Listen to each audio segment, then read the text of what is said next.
So, have you ever had an amazing idea, that one you knew was gonna get them, that one that was gonna prove once and for all that you're the genius that you've been saying you are, that the idea is so good it's gold, as soon as people hear it they can't wait to just throw their money at your project? Well, of course you have, because so have I, because so have all of us who believe in our gifts and talents. But you know what? The reality is, it doesn't always happen that way.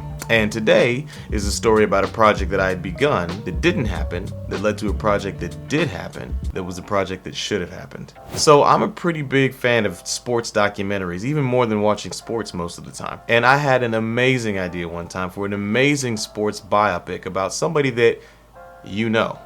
So, the story went like this. It was a project that I wanted to get off my chest, that I had a brilliant idea, I thought brilliant idea, about making a documentary about this person that would fuse together the past, present, with a dynamic character that wove their story all throughout major social and collective consciousness moments that we've had as a culture in the United States. It would have been amazing, especially because this person has not had a biopic done on them before. So what do? I use my resources, I make some phone calls, I find a way to get to this person. Get to the person. After a few months of getting to know one another, they say yes, they want to do it, they want to be a part of it, they sign on the dotted line. I get a big production company to partner with me, one that you know, who's done films that you've seen, and they do what? Sign on the dotted line, and then what? We're off to the races. I fly to the location, I put the person in the chair, I get the camera set up, I direct the interview, it goes amazing. But that's the end of the fairy tale, because not long after that, the project just sort of, went away. And I know this is a cryptic story, and I can't tell you the full breadth of it because, names are changed and hidden to protect the involved. So the good news is I wound up selling the IP, so I got to make some money off of the idea, because it still was an amazing idea. But the project itself fizzled. So what did I do? Did I wallow in self-effacing shame and guilt and disgust and sadness? Yes, but then I got over it, because I couldn't just sit there with one amazing idea having gone to seed. You have to go and take advantage of every idea you have. Keep these irons in the fire, because you never know which one is going to prosper. So sow your seed in the morning, because you never know which one of these seeds is going to grow into a major, amazing project of yours. Enter Dr. Claude Anderson. So back in 2020, I was watching an episode of The Breakfast Club where Charlamagne tha God had brought on an amazing individual, a fascinating guy named Claude Anderson. He's the author of a number of best-selling books, from Black Labor, White Wealth, Powernomics, Dirty Little Secrets 1 and 2, and one called A Black History Reader. It was a fascinating interview with a fascinating man, somebody I felt interesting, intelligent, thoughtful, compelling, likable, and it wasn't just me. This video's had over 5.7 million views, so a lot of you out there know of Dr. Claude and know of his work as well. At that point, I didn't. So what did I do? I took that deep dive down the rabbit hole on YouTube and researched every video I could on Claude Anderson and thought, oh my goodness, this guy is fascinating. So clearly, there was probably a documentary already made on this man, except there wasn't. So, my spider senses began to tingle and I thought to myself, maybe this is a project you could pursue.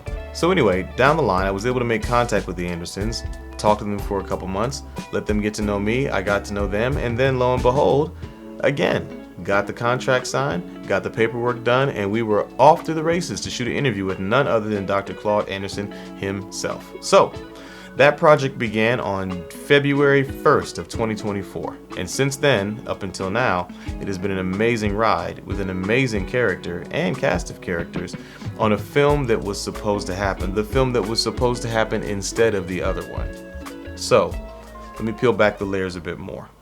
There's a lot of hurry up and wait as it relates to filmmaking, especially documentary filmmaking. And what does this require of you? This requires of you the ability to be flexible, to be open-minded, to be fleet-footed, and to be able to pivot.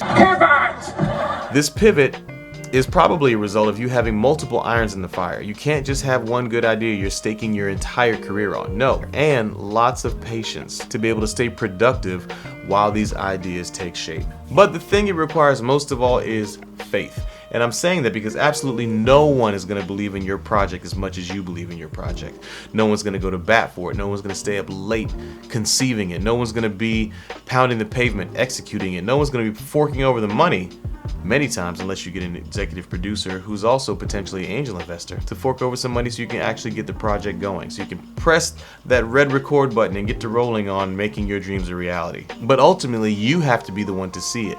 You have to be the one to see the film before anybody else does, because it's that goal that you have in mind that drives you forward to make the project that you're so passionate about. And if for some reason your project doesn't pan out, it's okay, don't worry. When one door closes, another window opens up. So keep yourself open to the idea of your project actually being alive. Documentary filmmaking, in my estimation, is a living thing.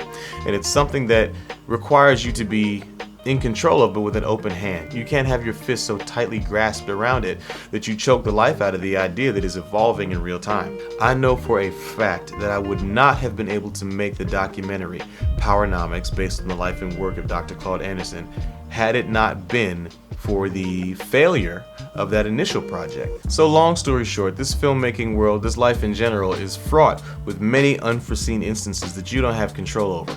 But what you do have control over is your mindset and your belief system, and you being able to steer the course through any obstacle that life tosses at you. Because we're not special.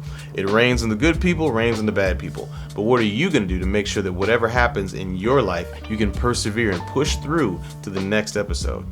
And speaking of the next episode, I'm going to go prepare for that. So in closing, it's really about your mindset and your ability to push through whatever life's hardships throw at you. So if you enjoyed this video, please share it, click like, subscribe. And yeah, this is going to be the first in a couple of videos in the bucket about the documentary, or the making of the documentary of Powernomics, based on the life and work of Dr. Claude Anderson. Hope you liked it, hope you enjoyed it, especially those of you who are looking to take on projects of your own.